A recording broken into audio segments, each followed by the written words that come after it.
Eu quero repassar com vocês algumas notícias que surgiram nos últimos dias aqui.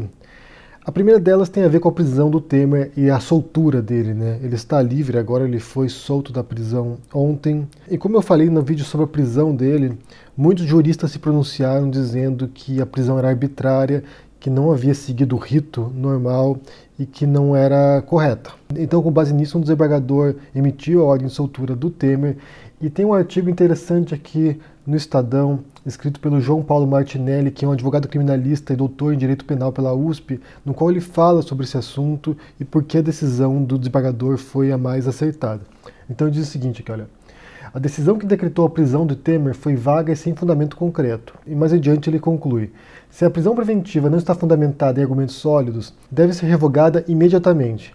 Ao revogar, o magistrado pode converter a prisão em medidas alternativas ou simplesmente decretar a soltura do acusado. O que acontece no nosso país é uma banalização da prisão. Prende-se por qualquer motivo, e quando a prisão é revogada, há a impressão de impunidade.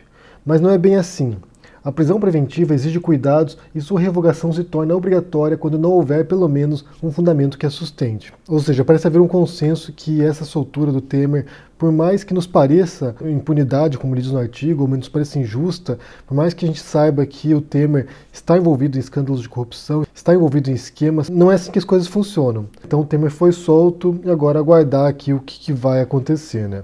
Essa é a primeira notícia. A segunda notícia tem a ver com um relatório que foi emitido ontem. Estava ocorrendo uma investigação nos Estados Unidos sobre um eventual conluio do Trump com a Rússia para manipular as eleições nos Estados Unidos, que levou à vitória do Trump. Então Robert Mueller estava investigando isso, passou 22 meses investigando o Trump e as pessoas associadas a ele. Esse relatório foi emitido e foi uma vitória para o Trump em alguns aspectos. Então vou dizer para vocês quais foram os achados principais desse relatório que surgiu ontem e que está gerando aí um grande debate nos Estados Unidos.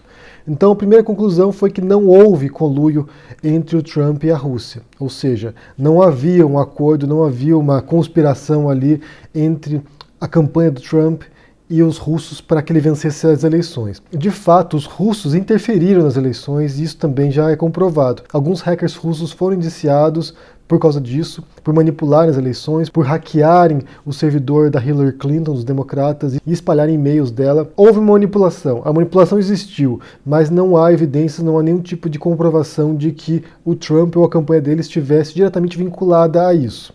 Então essa foi uma grande vitória para o Trump, porque ele passou meses se defendendo disso, dizendo que não havia conluio, que isso era uma caça às bruxas sem nenhum fundamento. A segunda constatação desse relatório tem a ver com a obstrução de justiça. Porque quando começou essa investigação sobre o possível conluio do Trump com a Rússia, o Trump começou a solicitar a lealdade de alguns oficiais do governo dele. E um deles foi o ex-diretor da FBI, que era o James Comey. Ele foi chamado para um jantar com o Trump e nesse jantar o Trump exigiu lealdade do Comey, que ficava implícito ali que seria atrapalhar essas investigações, atrapalhar esse inquérito aí envolvendo o conluio. O James Comey se recusou a dar lealdade e depois foi afastado. Então esse afastamento do diretor da FBI aparentou ser uma obstrução de justiça, que o Trump estava tentando pôr panos quentes nessa investigação, nesse relatório, e a conclusão do relatório foi que não se sabe. Não é possível determinar se houve ou não, de fato, obstrução de justiça. E o terceiro achado foi que 34 pessoas vinculadas à campanha do Trump foram indiciadas por crimes ao longo dessa investigação. E essas pessoas incluem o Paul Manafort, que era o chefe de campanha do Trump, o Michael Cohen, que era advogado pessoal do Trump, e o Mike Flynn, que era o ex-conselheiro de segurança nacional do governo Trump. Então muitas pessoas próximas ao Trump foram investigadas ao longo desse período e muitos foram indiciados por crimes. Embora a princípio tenha sido uma vitória para o Trump, e ele vai explorar isso agora, já pensando na próxima campanha eleitoral, mas o fato é que os democratas não vão largar o osso. Eles estão fazendo algumas comissões lá para investigar o Trump, para tentar ver as contas deles, os impostos deles, se houve algum tipo de sonegação. Tem uma denúncia muito séria envolvendo suborno, que ele teria subornado algumas pessoas para ocultar um caso que ele teve com uma atriz pornô. Tem uma série de imbróglios em torno do Trump ali que não vão morrer com esse relatório. Esse relatório limpou a barra dele em relação aos russos, mas há uma série de outras investigações paralelas, aí, uma série de outros inquéritos paralelos que estão ocorrendo e que podem chegar a algum tipo de sujeira do Trump. É muito estranho você ter 34 pessoas próximas do Trump indiciadas por crimes e ele estar ileso. Então, assim, essa é a lógica dos democratas que vão continuar perseguindo o Trump, embora boa parte deles descarte completamente o papo de impeachment. Então eles não esperam que o Trump seja impeachmentado, mas apenas que seja investigado criminalmente por algum tipo de erro que ele possa ter cometido, algum tipo de violação que ele possa ter cometido, e isso jogue areia aí nas engrenagens da próxima eleição para que o Trump não se reeleja. A outra notícia também que estava rolando aqui, eu li um artigo assustador hoje sobre isso, tem a ver com o caos na Venezuela, né? Como vocês sabem, o país está em colapso, e tem a ver com os apagões que ocorreram frequentemente nos últimos dias aí. E esse artigo que eu li hoje tem a ver com um apagão que houve em Maracaibo, no começo do mês. A cidade foi assolada por saques. Centenas de pessoas nas ruas saqueando as lojas, saqueando hotéis. Tem uma foto aqui nessa reportagem de um hotel que foi saqueado, um hotel de luxo lá. Eles arrancaram tudo do hotel, arrancaram até as tomadas do hotel. Assim, é uma coisa assim, assustadora para você ver o grau de degradação da população venezuelana. A que ponto chegaram a fome, né? Inclusive nesses grupos aí de saqueadores, alguém relatou que viu uma família de testemunhas de Jeová junto com os saqueadores. Pra você ver como assim a questão moral assim se desintegrou, porque as pessoas estão tão desesperadas que o contrato social na Venezuela ruiu. Então, assim, com esses apagões, há aquela sensação de impunidade, a polícia não conseguiu controlar, simplesmente se sentiu impotente diante de tantas pessoas nas ruas saqueando lojas e o que estava vendo pela frente. O governo do Maduro pôs a culpa desses apagões em sabotadores estrangeiros, sabotadores yankees, né, norte-americanos que estariam sabotando, ou na oposição política para botar a culpa em outra pessoa, mas aparentemente os apagões têm sido causados por falhas na estrutura mesmo do governo. O principal apagão que ficou dias sem energia o país teria sido causado por algum problema técnico lá, por um acidente, então tem nada a ver com sabotagem isso.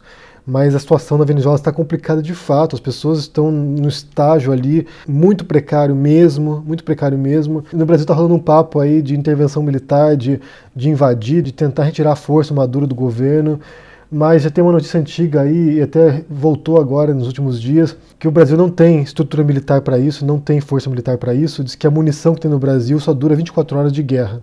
Então, assim, é muito improvável também que haja algum tipo de intervenção militar, porque o Brasil não tem estrutura para isso. E a última notícia tem também a ver com a extrema-direita pelo mundo, né, que é uma situação preocupante que a gente tem visto aí, tanto na América Latina, quanto na Europa, quanto em outros países. E agora foi na Holanda. A Holanda teve umas eleições agora parlamentares, e um partido novo de extrema-direita, liderado por Thierry Baudet, conseguiu conquistar a maioria no Senado agora. Serão 13 assentos no Senado holandês. E esse Thierry Baudet está ocupando espaço que antes era do Geert Wilders, que era o extremista favorito da Holanda, mas agora ele perdeu espaço para esse jovem aí, bem novo, tem 30 e poucos anos, e se tornou agora uma pessoa bastante influente no país, com um discurso radicalizante, islamofóbico, misógino, racista, aqueles elementos básicos da extrema-direita que a gente conhece no mundo, né? Que sempre compartilham de alguns ideais parecidos aí.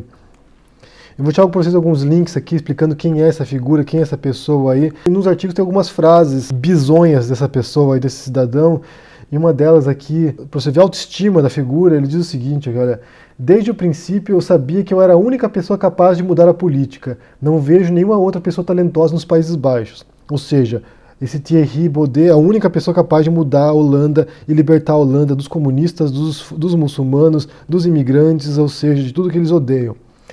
A diferença do Thierry Baudet pro Geert Wilders é que o Geert Wilders é uma figura meio tosca, assim, meio grosseira, meio desprezível, assim, né, em termos comportamentais mesmo. Já o Thierry Baudet já é mais elitista, tem um discurso mais de alta classe, então ele passa como uma pessoa mais sofisticada, mais refinada, e talvez tenha sido esse o segredo dele, né, uma pessoa mais articulada, mesmo propagando ideias medonhas e irrepreensíveis, ele passa uma imagem de alguém mais sofisticado e intelectualizado. O que talvez só piore o perigo de uma pessoa como essa, né? Você tem visto nesses países aí, da Europa Central e da Europa Oriental, muitos partidos extremistas que estão crescendo em impacto. Alguns chegaram bem próximos de ganhar eleições nesses países, e agora você vê na Holanda aí um país que é bastante progressista, mas que nesse momento aí deu uma guinada para a extrema-direita. Inclusive, isso ocorreu logo após um atentado que houve em Utrecht, alguns dias atrás, que um homem entrou num bonde lá, num tram, e atirou contra as pessoas, matou algumas pessoas. Então isso deu um fôlego nesse ímpeto anti-muçulmano, anti-islâmico, e vem reforçar a voz das pessoas que estão ressentidas, né? Que se sentem ameaçadas pelo diferente, por ideias diferentes, por pessoas que não se parecem com elas. Então é lamentável e realmente